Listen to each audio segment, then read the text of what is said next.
Hey guys, how's it going? It's Juno here. When you take away all your learned behaviors and the organic vessel that is your body and its instincts, what is really left? Is there anything apart from those things? I find myself asking myself, if I'm just an amalgam of these traits that I've seen that have been productive for others, that I incorporate into myself, if I try and detach those sections to find out who I am outside of that, outside of those learned behaviors, what do I really have left? And if it is just pure instinct, then can I really call myself an individual at all? I understand that we're a combination of genetics and environment, and that through the unique features of both of those categories, we're able to piece together something that becomes a semblance of a unique individual. But even the concept of individuality to me seems somewhat metaphysical. Like it doesn't pertain entirely to the reality we experience. Is there a real me behind the things I've learned and the instincts that I inherited? And I don't know if there is. I had a discussion with somebody the other day and they asked me something that was probably not intended to be so thought-provoking and maybe just a little bit provocative generally. But they said, is there anything beyond an act? What is it like? What are you like as a real person? And to be honest, I drew a blank. I drew an absolute blank. I just thought, well, there isn't really anything, actually. And I don't think there's supposed to be. I don't think there's supposed to be a core of unchanging, immalleable essence to somebody. I feel like on some level, adaptation is all-encompassing. And you have to evolve as a whole. There are parts that remain true because they are applicable to things that are very slow in adaptation, like your biology. So the things that accommodate for your biology tend to be pretty resilient to adaptation, like tradition. But if you're willing to accept that the things that you're getting wrong are things that you should change, then ultimately, if there are any behaviors that are not learned and that aren't instinct, they must, by some level of definition, be the fault. Be the things that you're unapologetic for being wrong about, and that you're not going to change. And so maybe the only semblance of identity that really exists are your flaws. There could be the instance where you were graced with some innate positive attributes, or things that you developed or learned on your own very early on, but you still went through a process of development that probably could be followed by others or generated at the same time without interacting with you. So these can't be semblances of uniqueness or identity.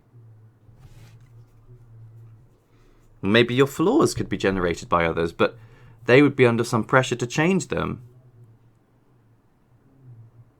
So they were unlikely to exist with any level of permanency.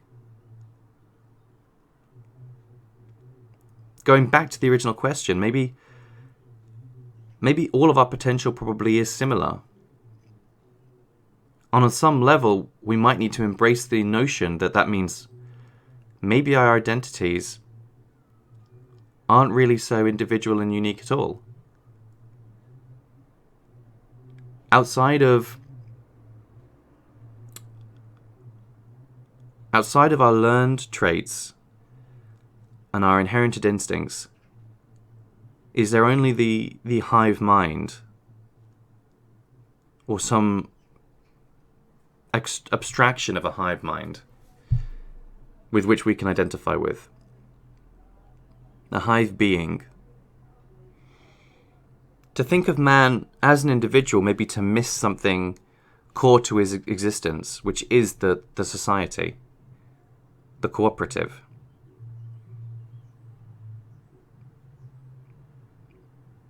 Now, it's done very well for us maybe since the beginning of time, but certainly in recent generations, for us to identify self-interest and leverage its productive power. But at what point does self-interest step over into global disadvantage? And maybe we are at a pivotal point now to analyze that, to understand it. And maybe the failure of civilizations that came before and resulted in their decline was a failure to identify that. You hear in the Roman Chronicles many instances of extremely ambitious individuals who clearly subjected elements under their control, people under their control, to disadvantageous situations for them, for a mildly advantageous scenario for the ruler. There is a history of ruling families, right? This isn't a new concept. Conspiracy theorists like to point to this as if it's something that's needing to be unearthed or uncovered, but history plays out again and again.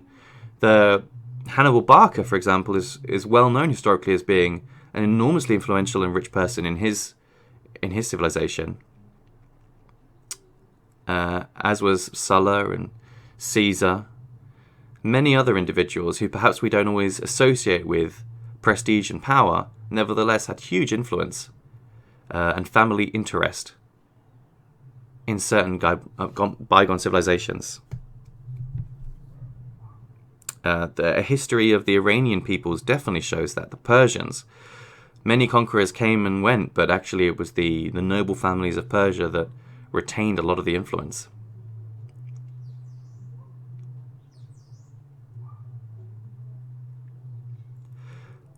If you're trying to genuinely analyze your own identity, to do so dispassionately may lead you to some uncomfortable conclusions. But if you can embrace that discomfort, there may be a nugget of benefit at the end of that.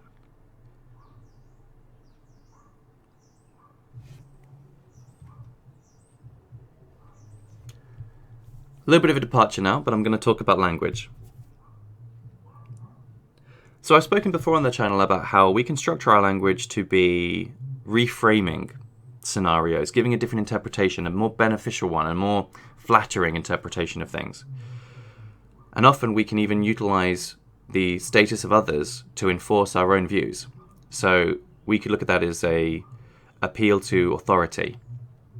If I know something is well supported in the main, if I can use it as a reference for what I want to do, it empowers my position without me having to necessarily empower it myself. And there's an episode of Star Trek, and I want to be very clear about this. Star Trek The Next Generation was one of the primary educations I received as a child and even as a young adult. It explored so many themes and so many interesting, complex ideas and questions that 30 years on, I'm still thinking about them now. And I will occasionally rewatch episodes. And while I have enjoyed sci-fi a little bit as I've grown up, I have to say it's not really a genre that I've invested a lot of time in. But The Next Generation was so well written, and perhaps even well acted on some level, that I still find it a great way of dealing with and exploring important questions. And I feel like on some level I hope one day it'll be recognized for quite a high form of art that was able to express the finer points of the human condition in a way that was communicable to people and they could demonstrate and understand in its complexity and context. So there's this one episode, right, where they encounter aliens and they have a genuine language barrier with. So usually they have this communicator, universal translator that allows them to just speak normally. But the structure of the language with the race they encounter actually has some very basic properties that are so different that the universal translator can't compensate for them. And one of them is that there's a reliance on narrative. There's a reliance on a specific understanding of historical narrative that is constantly being referenced in the basic structure of this alien culture's language. And I love this as an interpretation, or as a expression of an extreme version of the idea of appeal to authority. So, as I said before, if I want to be convincing in front of a crowd, what I can do is I can just relate it to something I know they already care about, and then they're not willing or incentivized to disagree with. And because we have a hive mind approach to it, we sense on some level that we will be damaging our own prospects by questioning a very widely loved and believed narrative. Something that has a lot of emotional support in the community. And there's two approaches to this. There's one that's going on in the ship, and there's one that's going on in the planet. And in the planet, they have two individuals that are just trying to communicate in a survival scenario. And in the ships, there is a kind of survival scenario because there's this idea of a threat of conflict. But there's no immediate sort of survival need in terms of if they don't cooperate, they're all going to die, or there's going to be something horrible happening. And I suppose these two external pressures provide two different environments to frame their working through, their addressing of that situation. But again, I want to focus here on, can we speculate on how such a form of language came to be, and whether or not that is actually potentially the ultimate iteration of a reliance on appeal to authority. I mean, you have these old stories, right, of people giving it to you chapter and verse. Okay, so you get the preacher man who comes in and he's got his way of seeing things, and he's preaching his view, and he's using chapter and verse of the Bible to support everything he says. And you make no disagreement with him, because to disagree with him is in fact to disagree with the Bible itself. And clearly there is a dichotomy here, in that you have to understand, is interpretation and reality the same thing? And the preacher would argue his interpretation is reality. And you could potentially argue that there must be an interpretation that does accurately frame reality and explain it.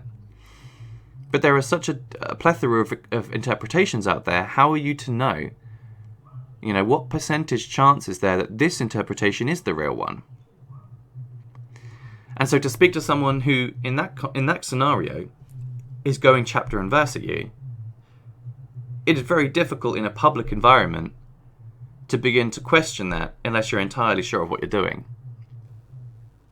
Now, the Star Trek scenario, I feel, very elegantly looks into this exact problem.